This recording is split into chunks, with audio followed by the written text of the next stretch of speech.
Próxima dúvida aqui, Mastro-Coleta. Essa daqui é interessante, né? Essa aqui é bem interessante. Você recebeu um paciente anticoagulado e que fez infarto.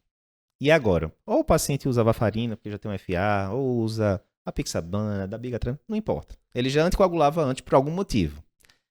E chegou infartado. Aí qual é a bronca, né? Qual é o cenário que a gente tem? De um lado, o tratamento do infarto, a gente taca trombótico para cima, né? Para ajudar ali a estabilização de placa, etc, etc. Inclusive anticoagulando, paciente pleno. Do outro lado, o paciente já está anticoagulando, né? E o tempo de meia-vida dos anticoagulantes orais, obviamente, é maior do que, né, da maioria dos parenterais. E aí, o que é que a gente faz? A gente mantém o anticoagulante, a gente suspende o anticoagulante. Se for varfarina, pior ainda, porque aí vai demorar dias e dias e dias para baixar o NR. Eu só vou mandar o paciente para CAT quando o NR estiver normalizado para poder tirar o introdutor. O que é que a diretriz fala em relação a isso? Eu vou falar que eu me surpreendi um pouco com as recomendações. É uma Certo. área com pouca evidência, então é muito Sim. baseada em recomendação de especialista.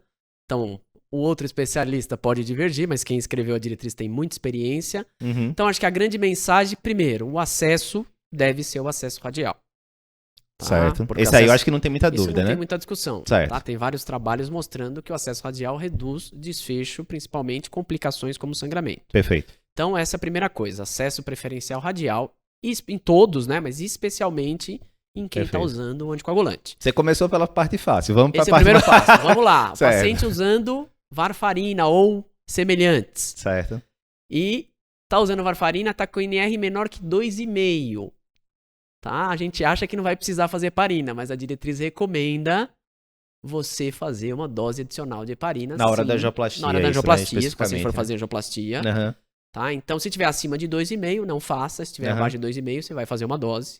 E manter a varfarina. E manter a varfarina. Aí você tem que ver o contexto, né? Acho que Lógico, aí não dá pra ser... Lógico. Mas, só lembrando, é o que ela fala aqui, né? Paciente que está com síndrome coronariana aguda e que vai para uma estratégia de angioplastia.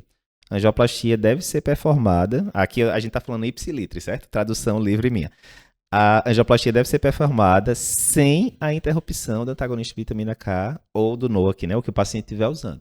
É o primeiro conceito. Isso, mas aí acho que a gente Primeiro tem que conceito. ponderar, né? Que a gente sabe que na anticoagulação pós-evento agudo, o paciente tem indicação de anticoagulação Uhum. crônica, no estudo Augustus, a gente sabe que os DOACs reduziram o sangramento em relação à varfarina. Aham. Se não for uma prótese, uma estenose mitral, alguma coisa assim, Aham. talvez depois a gente troque, né? Então, Sim, sim. vamos lá. Se o paciente estiver usando DOAC, que são os anticoagulantes de ação direta, ou NOAC, como quiserem chamar, tá? Ele não deve suspender Uhum. e ele pode fazer o procedimento usando DOAC e deve fazer uma dose suplementar de heparina, né? também. Ele sugere meio miligrama, né? Da inoxa ou a 60 Da unidades inoxa quilo, ou né? 60 unidades Da quilo. não fracionada, né? Esse aqui é mais discutível ainda, né, Mastro-Coleta? Porque assim, o NOAC tendo o tempo de meia-vida curto, teoricamente você suspender ali rapidinho, não sei o que, né? Aí vamos considerar aqui uma síndrome sem supra pra facilitar, porque se for com supra tudo bem, né? Você vai mandar na agonia mesmo ali e vamos que vamos. Mas se for uma síndrome sem supra, que você tem, via de regra, 24 horas pra mandar pra cá, pô, suspende a dose agora, depois pode ficar com a inox ali, né? O tempo de meia-vida não é muito diferente, mas... Enfim, estamos passando o que a diretriz diz aqui, porque até então, a maioria das diretrizes não faz recomendação muito específica, né, para esse cenário de anticoagulação e síndrome coronariana aguda, né? Outro ponto importante é o seguinte... Só um negócio bem rápido. Eu achei interessante essas recomendações. Uhum. E a grande coisa, a gente precisa estar anticoagulado no momento da angioplastia. Isso. Resolveu a lesão culpada, anticoagulação profilática, se tiver indicação. Perfeito. Tá? Isso tem que Perfeito. estar bem claro. Isso onde eu trabalho tem essa briga direto. O pessoal chega na UTI com anticoagulação plena. Sim. E a gente vai lá suspendendo. Não tem indicação, na maioria dos casos, se tiver trombo no ventrículo, alguma coisa específica, é outra história. Isso. De anticoagulação plena. No paciente angioplastado. Abordou a Né? lesão culpada pelo evento agudo, é Isso. profilático. Vamos falar trombolítico daqui a pouco, aí é um pouquinho diferente, mas para o paciente que angioplastou é isso. Abriu a lesão, acabou. Outras dicas que ele dá aqui, e essas aqui não são, né? A diretriz brasileira fala isso também. Você receber um paciente anticoagulado cronicamente, com síndrome coronariana aguda. O que é que eu vou fazer com os antiplaquetários? Aspirina só, e você vai segurar o P2Y12 para a sala de hemodinâmica, né? E já está compatível com o que a gente acabou de falar, né? De segurar o segundo antiplaquetário para a sala de hemodinâmica. E a diretriz europeia fala que em relação aos 2B3A, né?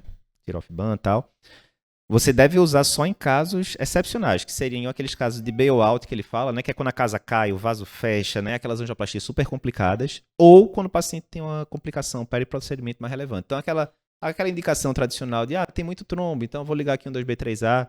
Nessa situação do paciente coagulado, você tenderia a ser mais mais restritivo, né, em relação à medicação, porque, obviamente, quanto mais antitrombótico você junta, maior é o risco de sangramento do paciente, certo? Beleza. A última coisa aqui, só lembrando, né? Nesses pacientes que são anticoagulados, como é que eu vou fazer o regime antitrombótico depois? Basicamente, ele recomenda a estratégia do estudo Augustus, né? Que o Dr. Renato Lopes foi o principal investigador.